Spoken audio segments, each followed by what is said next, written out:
Hello good morning, जोहार, मैं संजय और आप देख रहे हैं न्यूज झारखंड। समय हो चला है झारखंड की खबरों को जानने का, उनसे अपडेट होने का। तो चलिए जानते हैं आज की झारखंड की 25 मुख्य बड़ी खबरों को। उससे पहले अगर आप न्यूज झारखंड चैनल पर नए हैं तो प्लीज चैनल को सब्सक्राइब करके बेल आइकन प्रेस कर दीजिए, जिससे आप तक झारखंड की हर एक छोटी बड़ी खबर का अपडेट आप तक पहुंचता रहे। तो चलिए शुरुआत करते हैं आज की पहली और महत्वपूर्ण बड़ी खबर से। राज्य में सरकारी जमीन पर बने अवैध निर्माण होंगे वैध। हेमंत कैबिनेट ने महंगाई भत्ता वृद्धि सहित 53 प्रस्तावों को दी मंजूरी। मुख्यमंत्री हेमंत सोरेन की अध्यक्षता में बुधवार को हुई झारखंड कैबिनेट की बैठक में कुल 53 प्रस्तावों को मंजूरी दी गई है। कैबिनेट सचिव वंदना दादल ने बैठक के बाद इन फैसलों की जानकारी दी। उन्होंने बताया कि सरकारी कर्मचारियों, पेंशन भोगियों और पारिवारिक पेंशन भोगियों के महंगाई भत्ते में 5% की बढ़ोतरी की गई है। इसके तहत इन सभी को 252 की जगह 257% महंगाई भत्ता दे होगा। वहीं 5वां वेतनमान के तहत वेतन और पेंशन लेने वालों के भी महंगाई भत्ते में बढ़ोतरी की गई है। इसके साथ ही सरकारी जमीन पर बनी अनधिकृत भवनों को अधिकृत करने के लिए नए प्रावधान को मंजूरी मिली है। इसके तहत 300 वर्ग फीट तक के आवास या भवन को रेगुलराइज किया जा सकेगा। इसके साथ ही नामकुम से डोरंडा तक 4 लेन सड़क निर्माण के लिए पुनरीक्षित राशि 162 करोड़ 82 लाख रुपए की स्वीकृति दी गई है। इससे राजधानी रांची में यातायात सुविधा बेहतर होगी। साथ ही स्वास्थ्य क्षेत्र में भी बड़ा कदम उठाया गया है। खुंटी, गिरिडीह, जामताड़ा और धनबाद के सरकारी अस्पतालों को मेडिकल कॉलेज में अपग्रेड करने का फैसला लिया गया है। ये चारों मेडिकल कॉलेज पीपीपी मोड पर संचालित होंगे। इससे राज्य में चिकित्सा, शिक्षा और स्वास्थ्य सेवाओं को बढ़ावा मिलेगा। इसके अलावा खनिज क्षेत्र में संशोधन को मंजूरी दी गई है। झारखंड लघु खनिज समनुदान नियमावली 2004 में संशोधन कर झारखंड लघु खनिज समनुदान संशोधन नियमावली 2026 को अधिसूचित करने की मंजूरी दी गई है। 275 करोड़ की छात्रवृत्ति जारी, पिछड़ा वर्ग के छात्रों को बड़ी राहत। लंबे समय से छात्रवृत्ति की मांग कर रहे पिछड़ा वर्ग के छात्र छात्राओं को बुधवार को बड़ी राहत मिली है। राज्य के कल्याण विभाग ने पोस्ट मैट्रिक छात्रवृत्ति मद में 275 करोड़ रुपए जारी किए हैं। यह राशि अन्य क्षेत्रीय उपयोजना ओएसपी और जनजातीय क्षेत्रीय उपयोजना टीएसपी के तहत सभी जिलों में आवंटित की गई है। छात्रवृत्ति को लेकर छात्र लगातार आंदोलन और धरना प्रदर्शन कर रहे थे। बुधवार को मोरहाबादी स्थित कल्याण विभाग से यह राशि जारी की गई है, जिसके तहत हजारों छात्रों के चेहरे पर अब खुशी लौट आई है। अब छात्र अपनी कॉलेज फीस जमा कर सकेंगे और पढ़ाई में आ रही आर्थिक बाधाएं दूर होंगी। छात्रवृत्ति ओएसपी के तहत हजारीबाग को सबसे अधिक करीब 34 करोड़ 69 लाख रुपए, गिरिडीह को 19 करोड़ 97 लाख और पलामू को 20 करोड़ 80 लाख रुपए आवंटित किए गए हैं। इसके अलावा धनबाद को 19 करोड़, रामगढ़ और कोडरमा को भी अच्छी खासी राशि मिली है। वही टीएसपी के अंतर्गत रांची को सबसे अधिक करीब 74 करोड़ 9 लाख रुपए दिए गए हैं। जमशेदपुर को 11 करोड़ 46 लाख रुपए, सरायकेला को 10 करोड़ 76 लाख रुपए और दुमका को 5 करोड़ 69 लाख रुपए आवंटित किए गए हैं। सड़क दुर्घटना में 2 शिक्षकों की मौत। गुमला में जनगणना कार्य से लौटते समय हुआ हादसा, कार की टक्कर से हुई दुर्घटना। गुमला जिले के कामडारा बीड़ो मुख्य पथ पर बुधवार दोपहर एक सड़क दुर्घटना में 2 शिक्षकों की मौत हो गई। यह हादसा कोटबो मोड़ के पास हुआ। दोनों शिक्षक जनगणना कार्य के लिए कामडारा प्रखंड मुख्यालय जा रहे थे। इस दौरान उन्हें सामने से आ रही कार ने टक्कर मार दी। मृतकों की पहचान राजकीय उत्क्रमित मध्य विद्यालय सेमरटोली के सरकारी शिक्षक धनेश्वर गोप निवासी केना लोया गांव और पारा शिक्षक बहुरन सिंह निवासी सेमरटोली गांव के रूप में हुई है। वे एक ही बाइक पर सवार थे। दोपहर करीब 1 बजे कोटबो मोड़ के पास विपरीत दिशा से आ रही एक लाल रंग की कार ने उनकी बाइक को जोरदार टक्कर मार दी। टक्कर के बाद कार चालक लतरा कोंसा गांव की ओर फरार हो गया। इस दुर्घटना में बाइक सवार दोनों शिक्षक गंभीर रूप से घायल हो गए थे।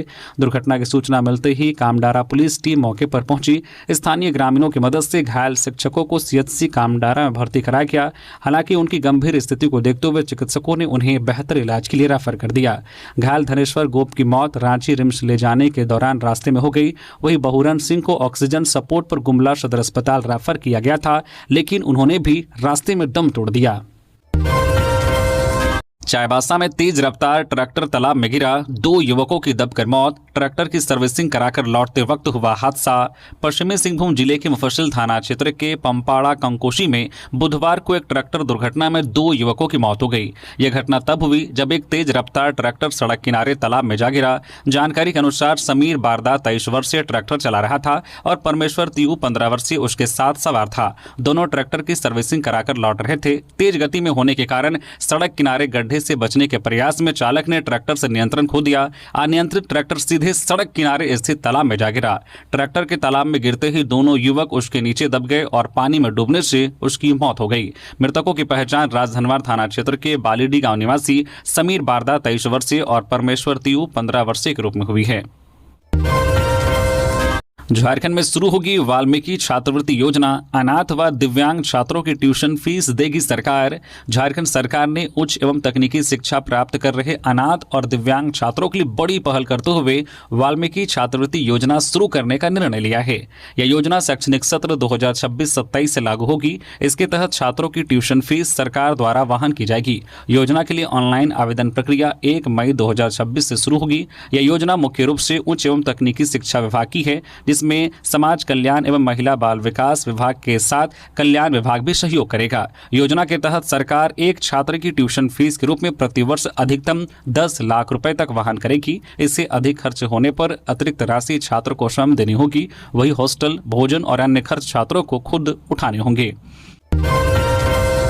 बड़ी खबर, जेटेट के लिए अब नई नियमावली बनेगी।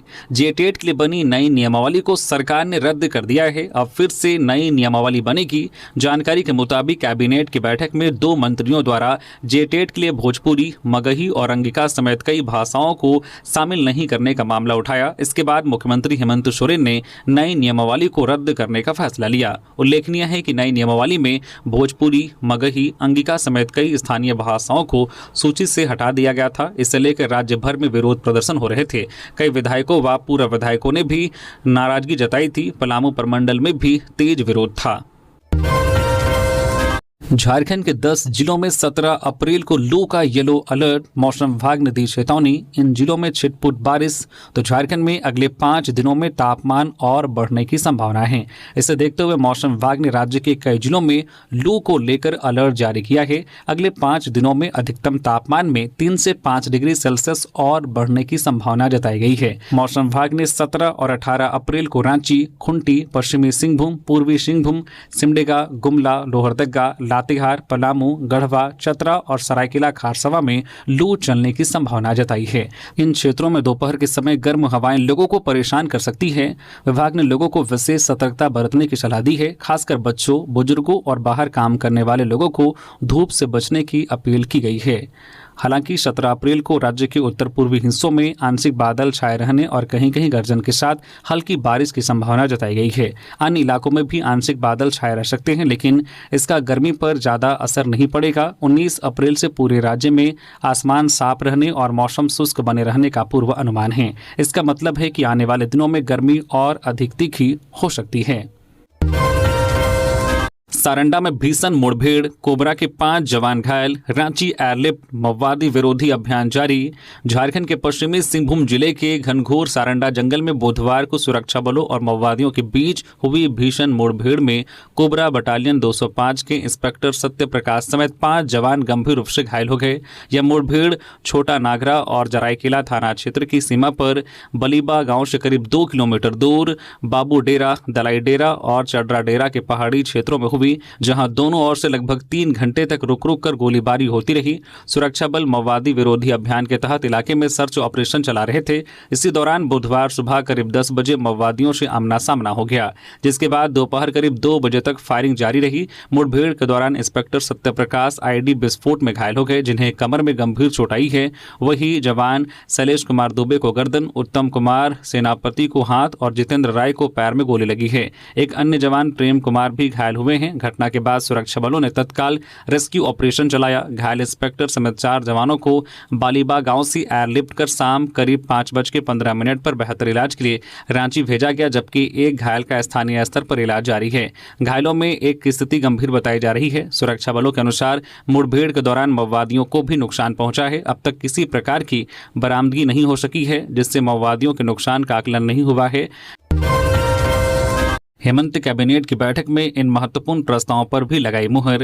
अन्य फैसलों में सहरकोल पाकुड़ बाईपास सड़क निर्माण के लिए 45 करोड़ 47 लाख रुपए और बड़हरवा शहरी जलापूर्ति योजना के लिए 87 करोड़ 21 लाख रुपए की स्वीकृति शामिल हैं। इसके साथ ही जमशेदपुर में अंतर्राज्यीय बस स्टैंड सह वाणिज्यिक परिसर के निर्माण के लिए 153 करोड़ 37 लाख रुपए की मंजूरी प्रदान की गई है। वहीं ग्रामीण क्षेत्रों में इंटरनेट कनेक्टिविटी को सुदृढ़ करने के लिए एपीबी भारत नेट प्रोजेक्ट को मंजूरी प्रदान की गई है। इसके साथ ही झारखंड के स्कूल कॉलेजों में विज्ञान और तकनीक क्विज का आयोजन किया जाएगा।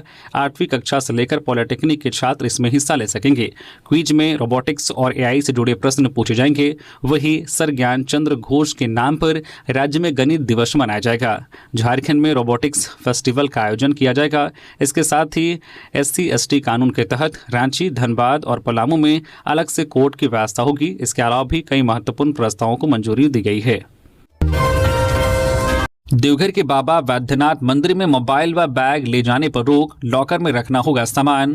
बाबा वैद्यनाथ मंदिर आने वाले लोगों के लिए जरूरी खबर है। अब मंदिर परिसर में बैग और मोबाइल लेकर प्रवेश करने की अनुमति नहीं होगी। श्रद्धालुओं को अपने सामान को निर्धारित लॉकर में रखना अनिवार्य होगा। मंदिर प्रबंधन ने सुरक्षा और भीड़ को ध्यान में रखकर यह निर्णय लिया है। मंदिर प्रभारी सह SDM रवि कुमार के नेतृत्व में श्रावणी मेले की तैयारियों को लेकर मंदिर परिसर का निरीक्षण किया गया। इसी दौरान सुरक्षा और प्रवेश व्यवस्था को और सख्त बनाने का फैसला लिया गया है। प्रशासन ने स्पष्ट किया है कि सामान्य दिनों में श्रद्धालुओं का प्रवेश मानसरोवर स्थित कंपोस्ट प्लांट के पास से कराया जाएगा। इसके लिए विस्तृत रणनीति तैयार की गई है ताकि श्रद्धालुओं को सुगम और सुरक्षित दर्शन की सुविधा मिल सके।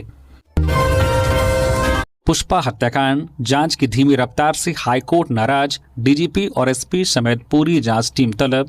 पुष्पा हत्याकांड में जांच की धीमी रफ्तार से हाईकोर्ट नाराज है।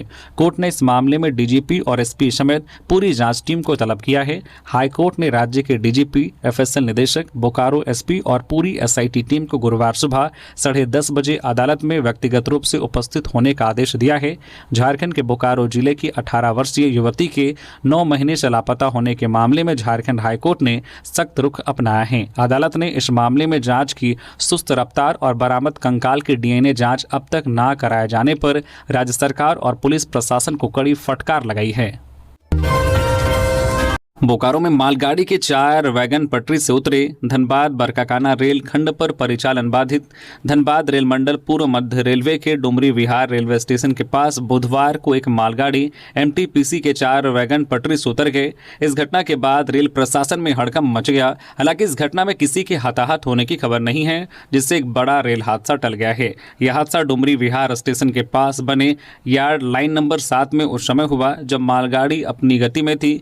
घटना को लेकर बताया जा रहा है कि कोयला लोड मालगाड़ी लोडिंग पॉइंट से कोयला लेकर Mejia thermal power station MTPC पश्चिम बंगाल जा रही थी। डुमरी विहार रेलवे स्टेशन से 7:26 पर खुली ही थी। वही 7:29 में अचानक मालगाड़ी के 4 वैगन पटरी से उतर गए, जिससे बोगी नंबर 7 और 8 बिजली के खंभे से टकरा गई और 2 पोल उखड़कर वैगन के ऊपर चला गया। छत्तीसगढ़ पावर प्लांट हादसा, अब तक 19 लोगों की मौत, 36 लोग झुलसे। वेदांता मृतक के परिजनों को देगा 35-35 लाख मुआवजा और नौकरी। छत्तीसगढ़ के सक्ती जिले में वेदांता पावर प्लांट हादसे में अब तक 19 मौतें हो चुकी हैं। 4 की मौके पर ही जान चली गई, जबकि 13 की मौत रायगढ़ के अलग अलग अस्पतालों में हुई। 2 की मौत रायपुर के कालडा अस्पताल में इलाज के दौरान हुई। प्लांट में मंगलवार दोपहर बॉयलर ब्लास्ट हो गया था। मृतकों में 4 छत्तीसगढ़ से, जबकि बाकी 15 यूपी, बिहार, झारखंड और पश्चिम बंगाल से हैं। हादसे में कुल 36 लोग झुलसे हैं। 18 घायलों का अलग अलग अस्पतालों में इलाज जारी है।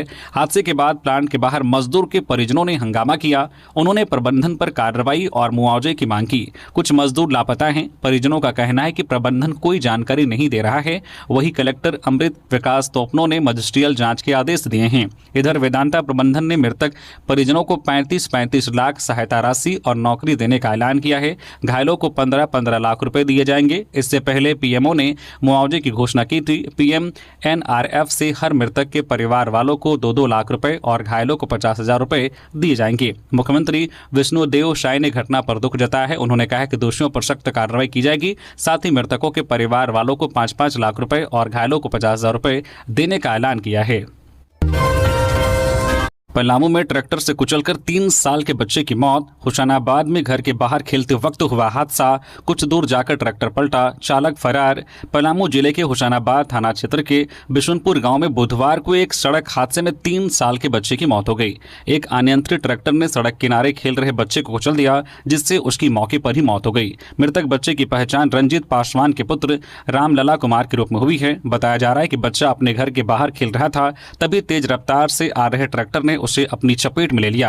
हादसे के बाद चालक वाहन लेकर भागने की कोशिश कर रहा था, हालांकि थोड़ी दूर जाकर ट्रैक्टर अनियंत्रित होकर खेत में पलट गया। इसके बाद चालक मौके से फरार हो गया। घटना की जानकारी मिलते ही बड़ी संख्या में ग्रामीण घटनास्थल पर जमा हो गए। सूचना मिलने पर हुसैनाबाद थाना पुलिस मौके पर पहुंची और स्थिति का जायजा लिया।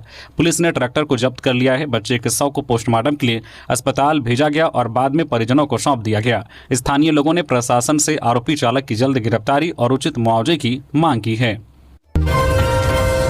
रांची में बर्थडे पार्टी के बहाने डेंटिस्ट से रेप, मुख्य आरोपी दानिश समेत 3 गिरफ्तार, सहेली भी साजिश में शामिल।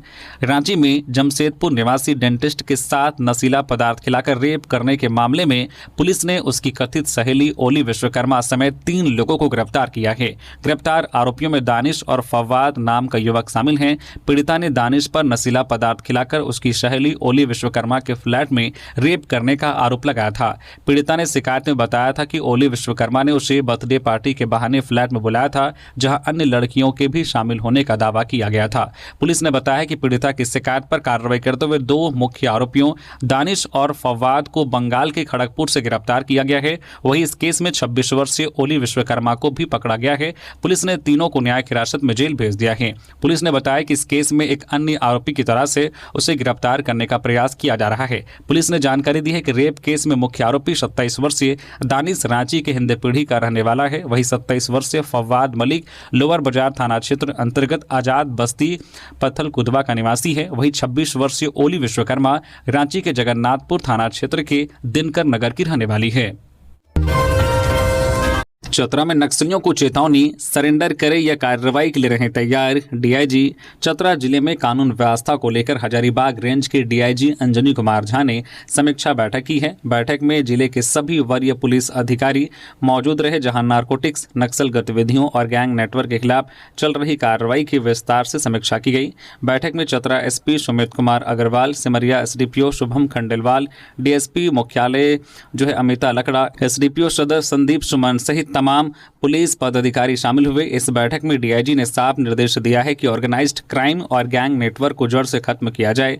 नारकोटिक्स के मुद्दे पर डीआईजी ने कहा है कि जिले में अफीम की अवैध खेती को बड़े पैमाने पर नष्ट किया गया है। साथ ही बाहरी नेटवर्क से जुड़े लोगों की पहचान कर उनके खिलाफ सख्त कार्रवाई की तैयारी की गई है। रांची टाटा रोड पर चलती कार में लगी भीषण आग, यात्री सुरक्षित। रांची के नामकुम थाना क्षेत्र अंतर्गत लदना पीढ़ी के समीप बुधवार दोपहर करीब 1:30 बजे रांची टाटा मुख्य मार्ग पर चल रही एक डस्टर कार में अचानक भीषण आग लग गई। देखते ही देखते आग ने पूरी गाड़ी को अपनी चपेट में ले लिया। जानकारी के अनुसार कार में सवार दोनों लोग समय रहते बाहर निकल गए, जिससे उनकी जान बच गई। बताया जा रहा है कि वाहन चालक जमशेदपुर रजिस्ट्रार कार्यालय से जुड़े हैं और टाटा निवासी हैं। वे रांची की ओर आ रहे थे, तभी रास्ते में यह हादसा हो गया। घटना की सूचना मिलते ही स्थानीय लोग मौके पर पहुंचे और आग बुझाने का प्रयास किया। बाद में दमकल की टीम ने पहुंचकर आग पर काबू पाया। हालांकि तब तक कार पूरी तरह से जलकर खाक हो चुकी थी। हाईकोर्ट के रिटायर्ड जज अमिताभ कुमार गुप्ता झारखंड के लोकायुक्त नियुक्त किए गए। हाईकोर्ट के रिटायर्ड जज अमिताभ कुमार गुप्ता को झारखंड का लोकायुक्त नियुक्त किया गया है। राज्यपाल ने पूर्व में ही लोकायुक्त के रूप में अमिताभ कुमार गुप्ता के नाम को स्वीकृति दी है। 31 मई 1959 को जन्मे अमिताभ कुमार गुप्ता ने साहिबगंज के संत जेवियर्स स्कूल से शुरुआती पढ़ाई की। हिंदू कॉलेज से ग्रेजुएशन पूरा करने के बाद उन्होंने दिल्ली यूनिवर्सिटी से पीजी और एलएलबी की डिग्री हासिल की। एकीकृत बिहार के समय एडिशनल डिस्ट्रिक्ट जज के रूप में वर्ष 1997 में न्यायिक सेवा में योगदान दिया। अमिताभ कुमार गुप्ता अतीत में रांची में सीबीआई के विशेष न्यायाधीश पशुपालन के रूप में पदस्थापित रहे। पीआरडीए ट्रिब्यूनल के चेयरमैन के रूप में भी उन्होंने काम किया। झारखंड सरकार में विधि सचिव के पद पर भी रहे। सितंबर 2013 में अमिताभ कुमार गुप्ता झारखंड हाईकोर्ट के जज बने और 30 मई 2021 को रिटायर हो गए। देवघर में फिर से पुलिस की बड़ी कार्रवाई, 10 साइबर अपराधी गिरफ्तार, फर्जी कस्टमर केयर बनकर करते थे ठगी। पुलिस अधीक्षक सौरभ के निर्देश पर साइबर अपराधियों के खिलाफ चलाए जा रहे अभियान में पुलिस को लगातार सफलताएं मिल रही हैं। पुलिस की टीम ने 10 आरोपियों को गिरफ्तार किया है। पुलिस उपाधीक्षक राजा कुमार मित्रा के निर्देशन में 14 अप्रैल को विभिन्न स्थानों पर छापेमारी कर इन साइबर अपराधियों को पकड़ा गया।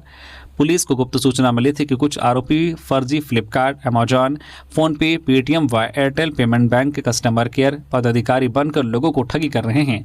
आरोपी गूगल पर फर्जी मोबाइल नंबर अपलोड कर कैशबैक, पीएम किसान योजना, एसबीआई क्रेडिट कार्ड और लोन दिलाने के नाम पर लिंक भेजकर ऑनलाइन ठगी करते थे। साथ ही फोनपे गिफ्ट कार्ड बनवाकर उसे रिडीम कर रकम उड़ा लेते थे। छापेमारी के दौरान गिरफ्तार आरोपियों के पास से 16 मोबाइल फोन और 15 सिम कार्ड बरामद किए गए हैं। सभी के खिलाफ साइबर थाना में मामला दर्ज कर आगे कार्रवाई की जा रही है। पलामू में 12 साल के बच्चे को लगी गोली, लेन देन विवाद में हुए फायरिंग, हालत खतरे से बाहर, आरोपी मौके से फरार। पलामू जिले के चैनपुर थाना क्षेत्र के बभंडी गांव में लेन देन के विवाद में गोलीबारी हुई। इस घटना में एक 12 वर्षीय बच्चे को गोली लग गई। बच्चे को इलाज के लिए एमएमसीएच में भर्ती कराया गया है, जहां उसकी हालत खतरे से बाहर बताई जा रही है। पुलिस ने मामले की सूचना मिलते ही आरोपियों की तलाश शुरू कर दी है। घायल बच्चे की पहचान सोनपुरवा निवासी विवेक कुमार 12 वर्षीय के रूप में हुई है, जो सरयू पासवान का पुत्र है। बच्चे के पैर में गोली लगी है। जानकारी के अनुसार बुधवार शाम करीब 6 बजे सोनपुरवा निवासी अरुण शर्मा और सिंकू दुबे के बीच पैसे को लेन देन को लेकर विवाद हो रहा था। इस विवाद को देखने के लिए वहां भीड़ जमा हो गई थी। अचानक अरुण शर्मा ने सिंकू दुबे पर गोली चलाई, लेकिन गोली सिंकू को न लगकर पास खड़े विवेक कुमार के पैर में जा लगी। गोली लगने के बाद ग्रामीणों में अफरा तफरी मच गई। बच्चे को तुरंत इलाज के लिए एमसीएच ले जाया गया। घटना के बाद दोनों आरोपी मौके से फरार हो गए। सूचना मिलने पर पुलिस घटनास्थल पर पहुंची और आरोपियों की तलाश शुरू कर दी है। जेपीएससी 2025 का रास्ता साफ, उम्र सीमा की छूट वाली याचिका हाईकोर्ट में खारिज। वर्ष 2025 जेपीएससी सिविल सेवा परीक्षा विज्ञापन 1/2026 का रास्ता साफ हो गया है। 19 अप्रैल को परीक्षा होनी है। झारखंड हाईकोर्ट ने अधिकतम उम्र सीमा 1 अगस्त 2018 करने के प्रार्थियों के आग्रह को नहीं मानते हुए उनकी अपील खारिज कर दिया है। साथ ही एकल पीठ के आदेश को बरकरार रखा है। नीरज कुमार पांडे, रंजित कुमार, नीलम कुमारी एवं अन्य ने एकल पीठ के आदेश को चुनौती दी थी। हाईकोर्ट के चीफ जस्टिस एमएस रौनक एवं न्यायमूर्ति राजेश शंकर की कोर्ट ने कहा है कि सरकार का निर्णय सही है। सरकार पहले ही उम्र सीमा में 4 साल की छूट देकर 1 अगस्त 2022 कर दिया है। अब यह छूट और कम नहीं की जा सकती है। जेपीएससी की ओर से अधिवक्ता संजय पिपरवाल एवं अधिवक्ता राजेश रंजन ने पक्ष रखा। वहीं सरकार की ओर से महाधिवक्ता राजीव रंजन ने पक्ष रखा। सीबीएसई बोर्ड 10वीं सेशन 1 का रिजल्ट जारी, 93.70% हुए पास। लड़कियों ने फिर मारी बाजी। Central board of secondary education यानी कि सीबीएसई ने 10वीं सेशन 1 का बुधवार को रिजल्ट जारी कर दिया है। लड़कियों का पास प्रतिशत 94.99% है, जबकि लड़कों का रिजल्ट 92.95% दर्ज किया गया है। ट्रांसजेंडर छात्रों ने भी इस बार 91.30% रिजल्ट के साथ शानदार प्रदर्शन किया है। कैंडिडेट्स ऑफिशियल वेबसाइट result.cbse.nic.in पर अपना रिजल्ट चेक कर सकते हैं। लगभग 25 लाख स्टूडेंट्स इस साल सीबीएसई बोर्ड 10वीं की सेशन 1 परीक्षा में शामिल हुए हैं, जिनका रिजल्ट जारी किया गया है। आपको बता दें कि सीबीएसई बोर्ड मेरिट लिस्ट जारी नहीं करता है। इसके अलावा रिजल्ट में कोई टॉपर भी घोषित नहीं किया जाता है। बोर्ड सभी स्कूलों और शैक्षणिक संस्थानों को यह निर्देश भी देता है कि किसी भी बच्चे को स्कूल या जिले का टॉपर घोषित न करे। रांची के अनगढ़ा पुलिस की बड़ी कामयाबी, 3 महीने से लापता नाबालिग युवती ईंट भट्टे से बरामद। पॉक्सो एक्ट के तहत प्रेमी को भेजा जेल। झारखंड के रांची जिले की अनगढ़ा थाना पुलिस ने त्वरित कार्रवाई करते हुए पिछले 3 महीने से लापता एक नाबालिग युवती को सकुशल बरामद कर लिया है। इसके साथ ही नाबालिग को भगा ले जाने के आरोपी प्रेमी को भी पुलिस ने गिरफ्तार कर जेल भेज दिया है। प्राप्त जानकारी के अनुसार रजरप्पा पुलिस ने डिजिटल एविडेंस के आधार पर थाना क्षेत्र के कुल्लू स्थित एक ईंट भट्टे पर छापेमारी की गई। इसी ईंट भट्टे से पुलिस ने लापता नाबालिग को बरामद किया। मौके से आरोपी मोहित कुमार मछुआ को भी गिरफ्तार किया गया है, जो सोनाहातू थाना क्षेत्र के जामुदाग का निवासी बताया जा रहा है। पुलिस द्वारा पकड़े जाने के बाद आरोपी मोहित और नाबालिग युवती ने बताया कि उन दोनों ने भागकर एक मंदिर में शादी कर ली है, साथ ही एक साथ ईंट भट्टा में काम कर रहे थे। हालांकि लड़की के नाबालिग होने के कारण इस तथाकथित शादी को कानूनी मान्यता नहीं मिल सकती। पुलिस ने बताया कि नाबालिग की मां ने पूर्व में अपनी बेटी के लापता होने का आवेदन थाने में दिया था था। मां की उसी लिखित शिकायत के आधार पर पुलिस ने त्वरित संज्ञान लेते हुए आरोपी मोहित कुमार के खिलाफ पॉक्सो एक्ट के तहत मामला दर्ज किया और उसे न्यायिक हिरासत में भेज दिया है। धनबाद में अभिभावकों का प्रदर्शन, अवैध फीस वसूली के खिलाफ रणधीर वर्मा चौक पर धरना। धनबाद के रणधीर वर्मा चौक पर झारखंड अभिभावक महासंघ ने एक दिवसीय धरना दिया। इस धरना का मुख्य मुद्दा निजी विद्यालयों द्वारा की जा रही अवैध शुल्क वसूली और न्यायालय तथा न्यायाधिकरण के आदेशों की अनदेखी था। बड़ी संख्या में अभिभावक इस विरोध प्रदर्शन में शामिल हुए और अपनी नाराजगी जाहिर की। धरना के दौरान महासंघ के अध्यक्ष पप्पू सिंह ने 6 घंटे का उपवास भी रखा। उन्होंने कहा कि अभिभावकों के हितों की अनदेखी अब बर्दाश्त नहीं की जाएगी। अभिभावकों का आरोप है कि जिले के अधिकांश निजी विद्यालय झारखंड शिक्षा न्यायाधिकरण के आदेशों का उल्लंघन कर मनमानी फीस वसूल रहे हैं। स्कूल रीएडमिशन के नाम पर विभिन्न प्रकार के शुल्क जैसे परीक्षा शुल्क, विकास शुल्क, वार्षिक शुल्क, लाइब्रेरी शुल्क और खेलकूद शुल्क के रूप में भारी भरकम वसूल रहे हैं, जो पूरी तरह से नियमों के खिलाफ है। धरना में यह भी आरोप लगाया गया है कि कई विद्यालय अभिभावकों को चिन्हित दुकानों से ही किताबें, कॉपियां और स्टेशनरी खरीदने के लिए मजबूर करते हैं। इतना ही नहीं, जूते, मोजे और अन्य सामग्री भी तय दुकानों से खरीदने का दबाव बनाया जाता है। यह प्रथा न केवल अभिभावकों पर आर्थिक बोझ डालती है बल्कि नियमों का भी उल्लंघन है। धरना के दौरान महासंघ ने चेतावनी दी है कि यदि 4 दिनों के भीतर जिला प्रशासन अभिभावकों और विद्यालय प्रबंधन के साथ बैठक कर कोई समाधान नहीं निकालता है तो चरणबद्ध आंदोलन शुरू किया जाएगा। उत्पाद सिपाही भर्ती परीक्षा पेपर लीक केस, 11 आरोपियों ने मांगी जमानत। उत्पाद सिपाही भर्ती परीक्षा से जुड़े पेपर लीक मामले में गिरफ्तार कर जेल भेजे गए 11 आरोपियों ने जमानत याचिका दाखिल की है। इनकी ओर से एजेसी योगेश कुमार की कोर्ट से जमानत की गुहार लगाई गई है। बता दें कि गिरफ्तारी के बाद 13 अप्रैल को मामले के 166 आरोपियों को अदालत में पेश किया गया था। इसके बाद उन्हें जेल भेज दिया गया था। गिरिडीह के गांडे में धन्वंतरी होडोपैथिक इको पार्क का उद्घाटन, विधायक कल्पना मुर्मू सोरेन ने किया शुभारंभ। झारखंड के गिरिडीह जिले के गांडे में बुधवार को धन्वंतरी होडोपैथिक इको पार्क का उद्घाटन किया गया। जौहार नवोदय विद्यालय और कस्तूरबा विद्यालय के बीच निर्मित इस पार्क का उद्घाटन स्थानीय विधायक कल्पना मुर्मू सोरेन ने किया। इस अवसर पर बड़ी संख्या में अधिकारी, जनप्रतिनिधि और स्थानीय लोग मौजूद रहे। उद्घाटन समारोह के दौरान विधायक कल्पना मुर्मू सोरेन ने कहा कि यह इको पार्क होडोपैथिक पद्धति के विख्यात विशेषज्ञ डॉक्टर पीपी हेम्ब्रम के सपनों को साकार करने की दिशा में एक महत्वपूर्ण कदम है। उन्होंने कहा कि इस पहल से न केवल पर्यावरण संरक्षण को बढ़ावा मिलेगा बल्कि पारंपरिक चिकित्सा पद्धति को भी नई पहचान मिलेगी। शादी के 32वें दिन युवक की रोड एक्सीडेंट में मौत। गिरिडीह में 2 बाइक की टक्कर में गई जान। ससुराल जाने के दौरान हुआ हादसा। गिरिडीह में रोड एक्सीडेंट में एक युवक की मौत हो गई। युवक की शादी पिछले माह 14 मार्च को हुई थी। बुधवार को वो बाइक से ससुराल जा रहा था। इसी दौरान उसकी दूसरी बाइक से टक्कर हो गई। हादसा भरकट्टा ओपी थाना क्षेत्र अंतर्गत चिताखारू में हुई। वहीं मृतक की पहचान धनवार थाना क्षेत्र के खैरवानी निवासी विवेक पांडे 23 वर्षीय के रूप में हुई है। विवेक पूजा पाठ करवाता था। वो किसी काम से अपने ससुराल बगोदर के बालक जा रहा था। इसी बीच एक तेज रफ्तार कोयला लदी बाइक ने सामने से आ रही विवेक की बाइक को टक्कर मार दी। टक्कर इतना भीषण था कि विवेक गंभीर रूप से घायल होकर सड़क पर गिर पड़ा। टक्कर की आवाज सुनकर स्थानीय लोग और राहगीर मौके पर पहुंचे। लोगों ने घायल युवक को तुरंत एक निजी वाहन से नजदीकी अस्पताल पहुंचाया। हालांकि डॉक्टरों ने जांच के बाद उसे मृत घोषित कर दिया। रामगढ़ पुलिस ने हथियारबंद 2 बदमाशों को दबोचा। पांडे गिरोह के लिए लेवी वसूलने की थी योजना, हथियार बरामद। रामगढ़ पुलिस ने एक बड़ी आपराधिक साजिश का खुलासा करते हुए 2 हथियारबंद बदमाशों को गिरफ्तार किया। ये बदमाश पांडे गिरोह के लिए रामगढ़ जिले के ठेकेदारों और व्यवसायियों से लेवी वसूलने की योजना बना रहे थे। पुलिस ने इनके पास से 2 देसी पिस्टल, 3 जिंदा कारतूस, 2 मोबाइल फोन और एक पल्सर मोटरसाइकिल बरामद की है। बोकारो में विस्थापित संघर्ष मोर्चा का धरना प्रदर्शन। धरने पर बैठे लोगों ने प्रबंधन को दी चेतावनी, मांग पूरी नहीं तो 12 मई को होगा बड़ा आंदोलन। बोकारो स्टील सिटी स्थित 2 टैंक गार्डन में बुधवार को विस्थापित संघर्ष मोर्चा ने एक दिवसीय धरना प्रदर्शन किया। संगठन ने बोकारो स्टील प्लांट, बीसीएल प्रबंधन से विस्थापितों को प्लांट, बीजीएच, नगर सेवा भवन और प्रशासनिक भवन में एडहोक दैनिक वेतन भोगी, कैजुअल या स्थायी रूप से नियोजित करने की मांग की है। मोर्चा ने यह भी मांग की है कि विस्थापितों को उनकी योग्यता के अनुसार DPLR और बैकलॉग के माध्यम से रोजगार दिया जाए। इसके अतिरिक्त जो है नियोजन में आयु सीमा 45 वर्ष तक बढ़ाने, बहाली की निविदाओं में DP कॉलम जोड़ने और अतिक्रमण मुक्त सरप्लस भूमि मूल विस्थापितों या उनके वंशजों को लौटाने की मांग भी रखी गई है। संगठन के अध्यक्ष राम प्रसाद मुर्मू ने कहा है कि विस्थापितों के हित में कई वर्षों से ज्ञापन और आंदोलन किए जा रहे हैं, लेकिन BSL प्रबंधन की ओर से कोई सकारात्मक पहल नहीं हुई है। धरना के दौरान संस्थापक कामरेड गुलाम चंद्र ने चेतावनी दी है कि यदि मांगों पर शीघ्र निर्णय नहीं लिया गया तो 12 मई को ADM बिल्डिंग के समक्ष बड़ा आंदोलन किया जाएगा।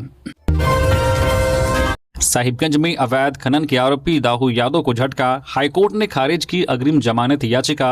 अवैध खनन केस में आरोपी दाऊ यादव को हाईकोर्ट ने झटका दिया है। झारखंड हाईकोर्ट के जस्टिस सुजीत नारायण प्रसाद की अदालत ने बुधवार को दाऊ यादव की अग्रिम जमानत याचिका पर सुनवाई की। दरअसल साहिबगंज में 1250 करोड़ रुपए से अधिक के अवैध खनन और मनी लॉन्ड्रिंग केस में फरार चल रहे आरोपी दाऊ यादव ने हाईकोर्ट में अग्रिम जमानत याचिका दाखिल की थी। इस याचिका पर सुनवाई करते हुए जस्टिस सुजीत नारायण प्रसाद की अदालत ने दाऊ यादव को जमानत देने से इनकार कर दिया।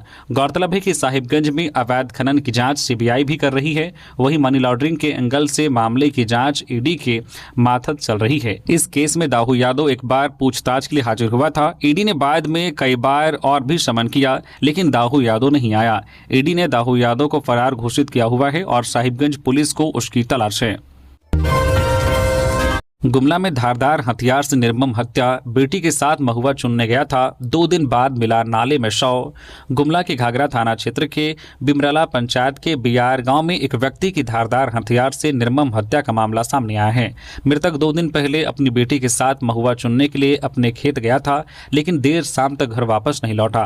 परिजनों को चिंता होने पर उन्होंने आसपास के ग्रामीणों के साथ मिलकर उसकी खोजबीन शुरू की।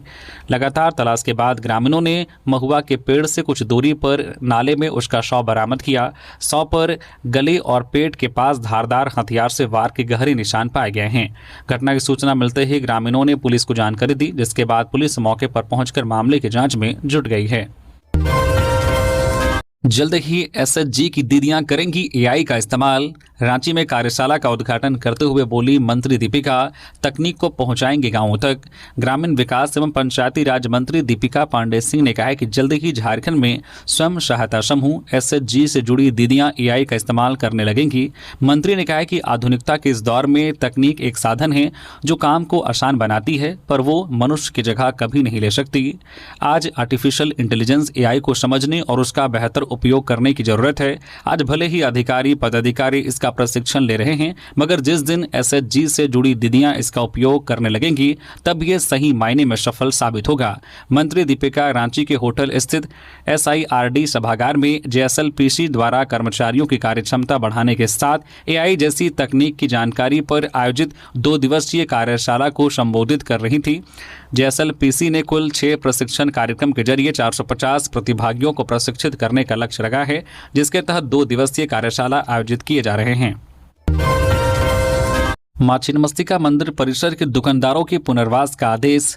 झारखंड हाईकोर्ट ने रामगढ़ स्थित मां छिन्नमस्तिका मंदिर परिसर के आसपास के दुकानदारों का 1 माह में पुनर्वास करने का निर्देश दिया है। दुकानदारों की याचिका पर सुनवाई करते हुए जस्टिस आनंद सेन की अदालत ने बुधवार को रामगढ़ के उपायुक्त को यह निर्देश दिया। इस संबंध में अरूप कुमार पांडा एवं अन्य की ओर से याचिका दायर की गई थी। रामगढ़ जिला प्रशासन द्वारा मंदिर परिसर के दुकानदारों को 15 अप्रैल तक अपनी दुकान हटाने का आदेश दिया था, जिसके खिलाफ याचिका दायर की गई थी। हाईकोर्ट ने 11 अगस्त 2023 को एक जनहित याचिका की सुनवाई के दौरान मां छिन्नमस्तिका मंदिर परिसर के सौंदर्यीकरण को लेकर कई निर्देश जारी किए थे। अदालत ने कहा था कि मंदिर के निकट नदी किनारे की भूमि से अतिक्रमण हटाया जाए, मंदिर तक पहुंचने वाले मार्ग को अतिक्रमण मुक्त किया जाए। साथ ही यदि अवैध दुकानों को हटाना आवश्यक है तो विस्थापित लोगों को उचित स्थान पर पुनर्स्थापित किया जाए। गिरिडीह में पिकअप वैन से भारी मात्रा में अवैध अंग्रेजी शराब जब्त। गिरिडीह जिले की बगोदर पुलिस ने बुधवार को बड़ी कार्रवाई करते हुए एक पिकअप वैन से भारी मात्रा में अवैध अंग्रेजी शराब जब्त की है। इस संबंध में बगोदर थाना प्रभारी राजेश कुमार ने बताया कि गिरिडीह पुलिस अधीक्षक डॉक्टर विमल कुमार को गुप्त सूचना मिली थी कि डुमरी की ओर से GT रोड के रास्ते एक पिकअप वैन में अवैध अंग्रेजी शराब की बड़ी खेप बगोदर की ओर लाई जा रही है। सूचना के आधार पर सरिया अनुमंडल पुलिस पदाधिकारी धनंजय कुमार राम के नेतृत्व नेतृत्व में एक टीम का गठन किया गया। टीम ने जीटी रोड स्थित महोरी ओवरब्रिज के पास सघन वाहन जांच अभियान चलाया। इसी दौरान डुमरी की ओर से आ रही पिकअप वैन को रोकने का प्रयास किया गया। पुलिस को देखते ही चालक वाहन लेकर भागने लगा। पुलिस के पीछा किए जाने पर कुछ दूरी पर संतरूपी जंगल के पास वैन डिवाइडर से टकराकर दुर्घटनाग्रस्त हो गई। मौके पर चालक वाहन छोड़कर फरार हो गया। वाहन की तलाशी लेने पर पुलिस ने विभिन्न ब्रांड की भारी मात्रा में अंग्रेजी शराब और बियर बरामद की है। पुलिस ने इस संबंध में मामला दर्ज कर शराब तस्करों की पहचान में जुटी है। साथ ही गिरफ्तारी के लिए छापेमारी शुरू कर दी गई है। तो ये थी आज की झारखंड की टॉप बड़ी खबरें। इसी तरह से झारखंड की हर एक छोटी बड़ी खबर देखने के लिए आप हमारे चैनल न्यूज़ झारखंड चैनल को सब्सक्राइब करके बेल आइकन प्रेस कर दीजिए, जिससे आप तक झारखंड की हर एक छोटी बड़ी खबर का अपडेट आप तक पहुंचता रहे। तो अभी के लिए बस इतना ही, हमें दीजिए इजाजत, फिर मिलते हैं किसी और खबरों के साथ। धन्यवाद।